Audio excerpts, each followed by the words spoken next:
ज्या चाव्या तुझ्याकडे आहेत ना त्या ठेवायला विसरू नकोस. I am sorry. Please no मोर.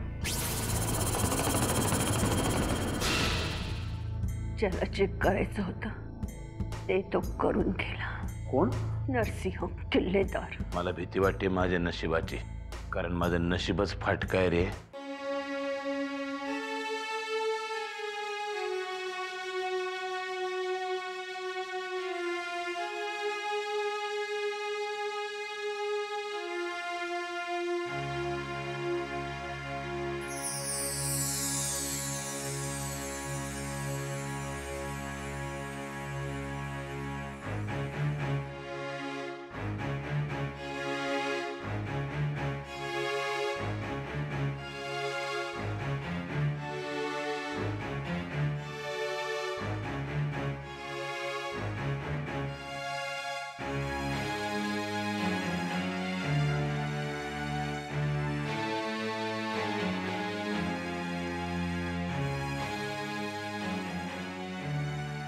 अमृता,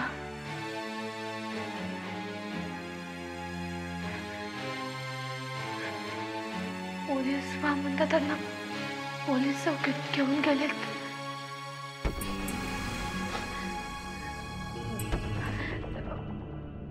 वामनदा फक्त आर्यनला भेटायला आले होते.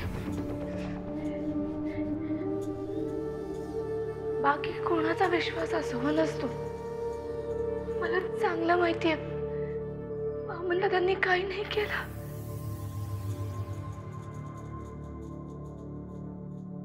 तुझा इथून.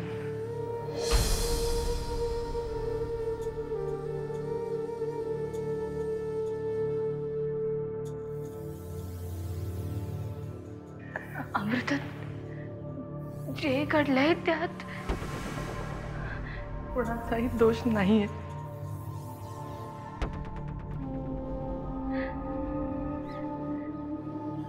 मी समजू शकते तुला काय वाटत असेल.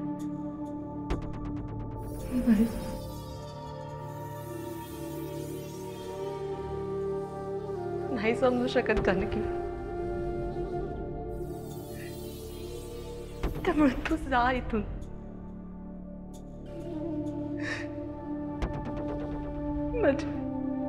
माझी कोणाबद्दल काहीही तक्रार नाहीये. आणि जर असलीच ना तर ती फक्त तुझ्याबद्दल आहे. अमृता, माझ्यावर विश्वास ठेव. आतापर्यंत स्वप्नात सुद्धा मी कोणाबद्दल असा विचार नाही केलाय. माझ्या संसाराची रांगोळी करण्यासाठी तू हर तऱ्हेने प्रयत्न केलीस. माझ्या लग्नाच्या आधी आणि नंतरही. जेव्हा खेळ तुझ्या हातातून निसटायला लागला तेव्हा तू हा डाव खेळलीस. पांडुरंगा शपथ घाबरू नकोस तू. मी पोलिसांकडे किंवा कोणाकडे तुझी तक्रार नाही करणार. पण इथून पुढे एक क्षणही मी तुला सुखाने जगू नाही देणार. काय बोलतेस? आतापर्यंत तुझ्यासाठी मी हे सगळं करत होते. आणि जानकी, पुढच्या एका मिनिटाच्या तू माझ्या डोळ्यासमोरून गेली नाहीस ना तर पुढच्या काही दिवसात मी जे करणार आहे ना ते मी आत्ताच करेन.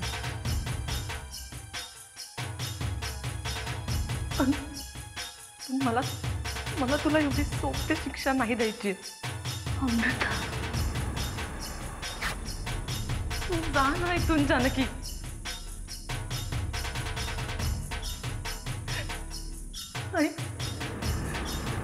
आणि इथून पुढे प्रत्येक क्षण कसा जगशील ना याचा विचार कर.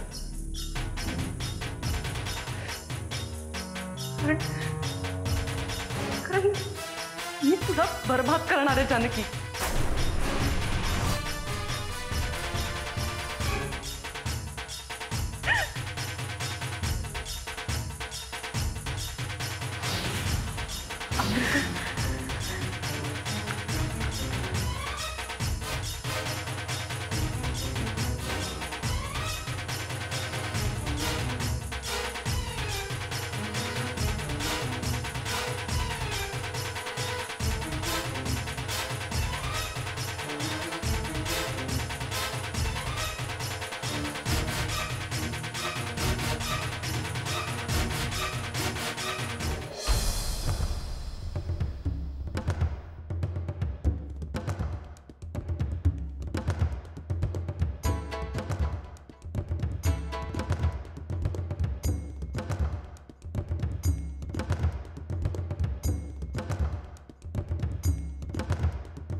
या घरातून कोणी बाहेर चाललंय का? सामान कोणाचं आहे तुझ्या हातात?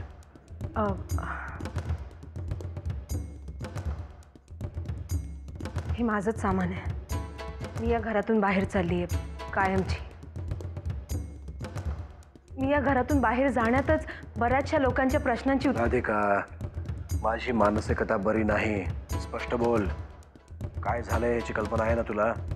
हो, खूपच धक्कादायक बातमी आहे ती. खरं तर तुम्ही तिथे. आम्ही निघालोय तिथेच जायला. अरे आम्ही नाही, तू एकटा जा बाबा. एकतर रागात बघितलं की मला कसं तरीच व्हायला लागते.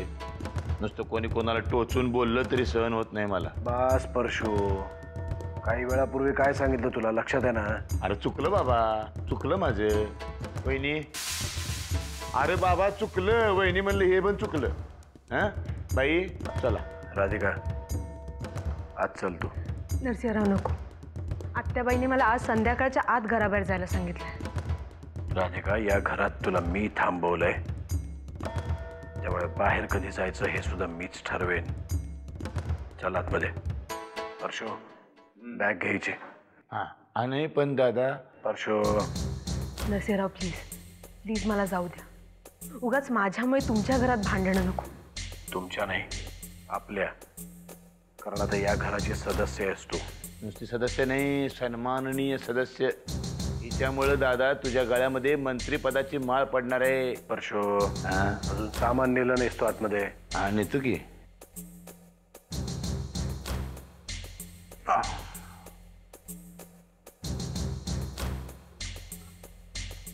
चला बाई. राधिका, इथून पुढे या घरात कोणाचंही तू ऐकायचं नाहीस. आत्याबाईंचंही नाहीस. पण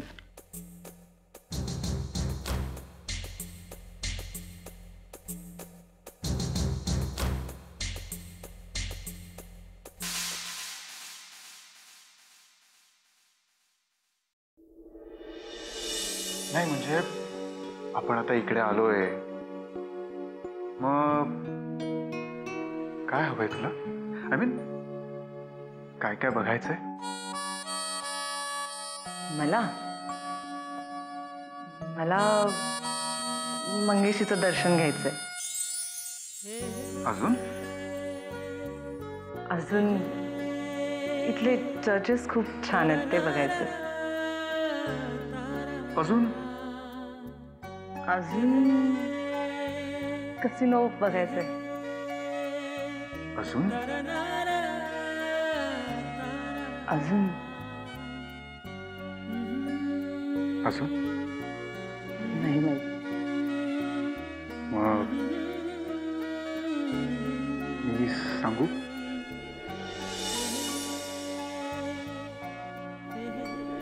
तू एवढ्या प्रेमाने ती भाजी केली होती म्हटल्यावर खायलाच हवी ना. आणि खरं सांगू, त्या मिठ्याच्या चवीपेक्षा ना तुझ्या प्रेमाची चव जास्त होती त्यात.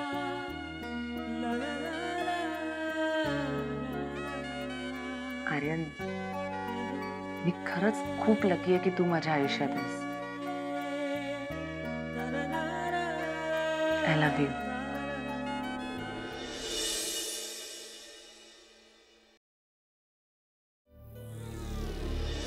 नाही मम्मा, नरसिंह किल्लेदाराला संपवल्याशिवाय मी माझं वेगळं छान असं आयुष्य जगूच शकत नाही. आणि मम्मा, तू कितीही म्हणालेस तरी आता हे प्रकरण मीच संपवणार. आग लावून टाकेल सगळ्या दुनियेला. अरे बाबा, अरे असा कसा रे तू सोडून गेलास मला? का रे रागावलास तू माझ्यावर? अरे बाबा, एकदा, अरे फक्त ते एकदाच आवाज द्यायला पाहिजे होतं रे तू. अरे कुठे गेलास रे तू माझ्या सोन्या? अरे कुठे गेलास रे माझ्या राजा?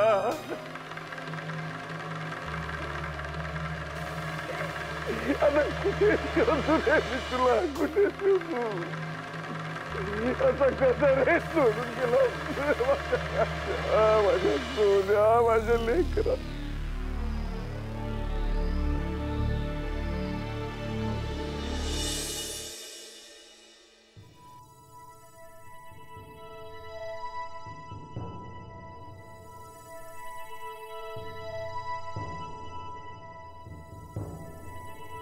अशी पाहू नकोस माझ्याकडे. मी काही केलेलं नाहीये. जे काही झालं त्याला तो मुलगाच जबाबदार आहे. माहितीये मला माहिती आहे तू त्याला मुलासारखं मानायचीस. आपल्या अमृताशी त्याचं लग्न व्हावं हीच तुझी इच्छा होती.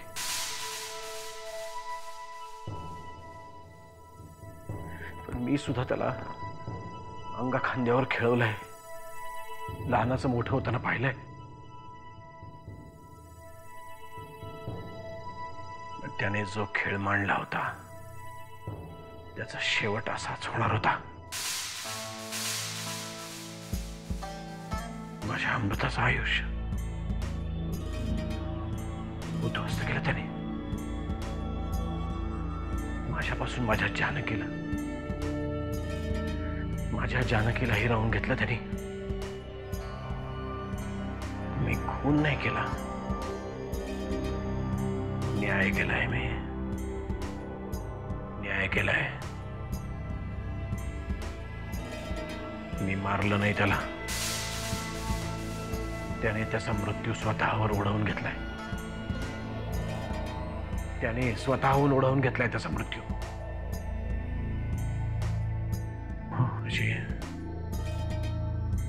अशी पाहू नको माझ्याकडे. पाहू नकोस माझ्याकडे अशी.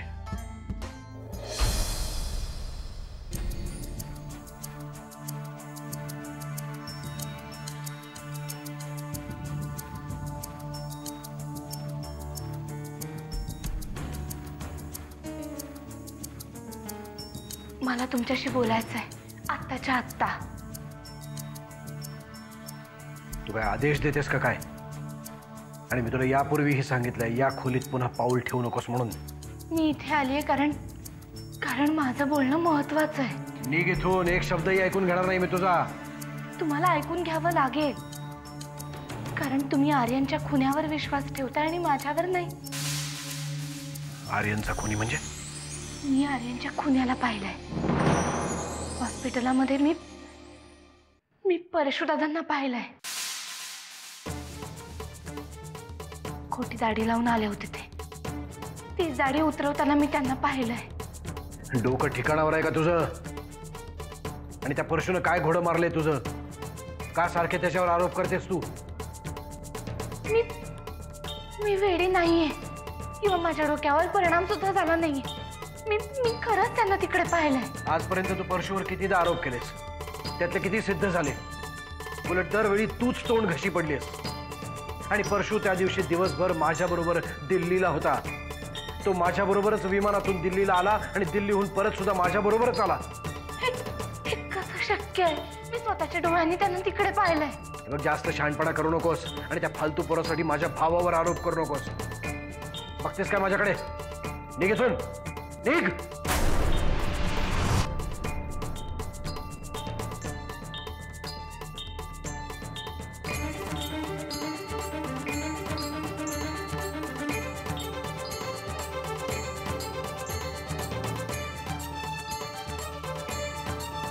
परशुला पाहिलं?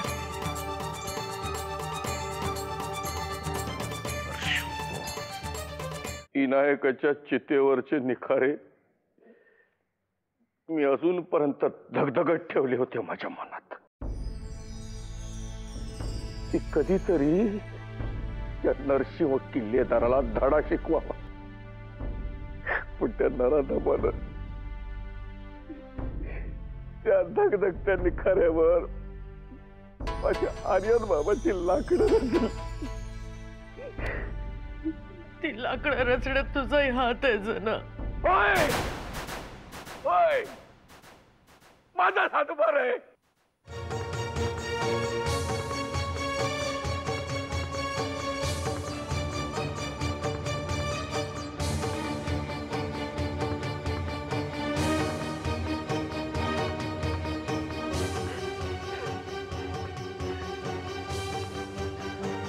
पण माझ्यापेक्षा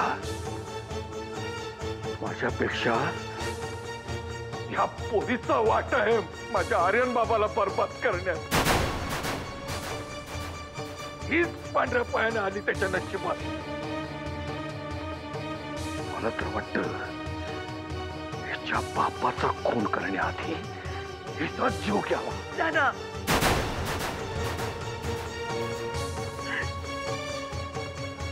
अमृता, तू आजचं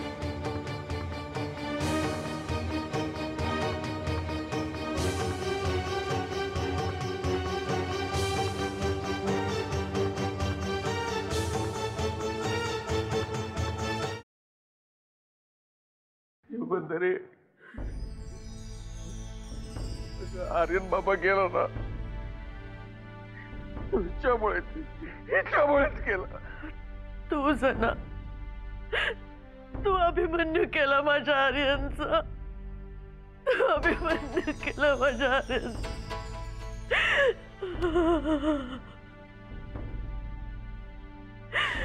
शत्रूच्या ताकदीचा अंदाज न घेता तू त्याला त्यांच्या समोर उभा केलास. त्यांच्या समोर उभा केलास जना. नरसिंह नालायक आहे, कपटी आहे. तू मला ओरडून सांगायची गरज नाहीये. त्या नराधमाने आधी माझ्या नवऱ्याचा आणि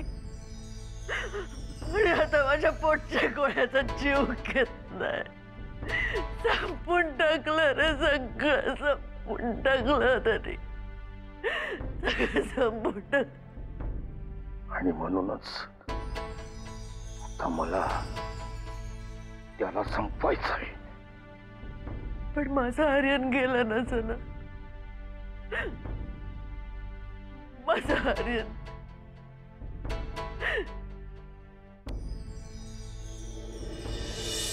कुठलंही काम सांगण्याच्या लायकीचा नाहीयेस तू परशु. एवढी काळजी घेऊन सुद्धा चूक केलीसच ना. नाही रे दादा, जानकी वहिनी वाटेल तसं बोलते. तू आलास तसं की नाही हॉस्पिटलमध्ये, तरी तू पण मला ओळखू शकला नसता. जानकीनं स्वतः मला येऊन सांगितलं तिने तुला पाहिलं हॉस्पिटलमध्ये म्हणून. दाढी काढायची इतकी घाई का झाली होती तुला? हा ते होय. आता झालं ते झालं रे बाबा, पुढं काय करायचं ते सांग. दुसऱ्या कोणाला जाऊन सांगितलं असतं ना तर गजा आड गेला असतास. मी गजाआड गेलो असतो आणि माझ्या मागं तू पण आला असतास. जास्त शहाणपणा करू नको परशु. तूच मागं एकदा मला म्हणाला होतास मी कुठलं बी काम असं करतोय की मागं कुठला पुरावा ठेवत नाही. आता जानकी वहिनींचा पुरावा आहे की नाही मागं, मग त्याचं काय करायचं का तो संपून टाकू कायमचा? परशु, इथून पुढे हा विषय बंद. हॉस्पिटलमध्ये चूक केल्यास ना ती बाद झाली. या पुढच्या तुझ्या कुठच्याही चुकीला माफी नाही. कळलंय? निघ. जानकी वहिनी कुठे जाऊन बोलल्या तर आम्ही लटकलो फासावर. आम्हाला कसं वाचवायचं त्याचा विचार करा जरा दादासाहेब. अख्ख्या जगासमोर मी हे सिद्ध करू शकतो तू माझ्याबरोबर दिल्लीला होतास ते. तू त्याची काळजी करू नको. निघ आता. म्हणजे काय होणार नाही मला. थँक्यू.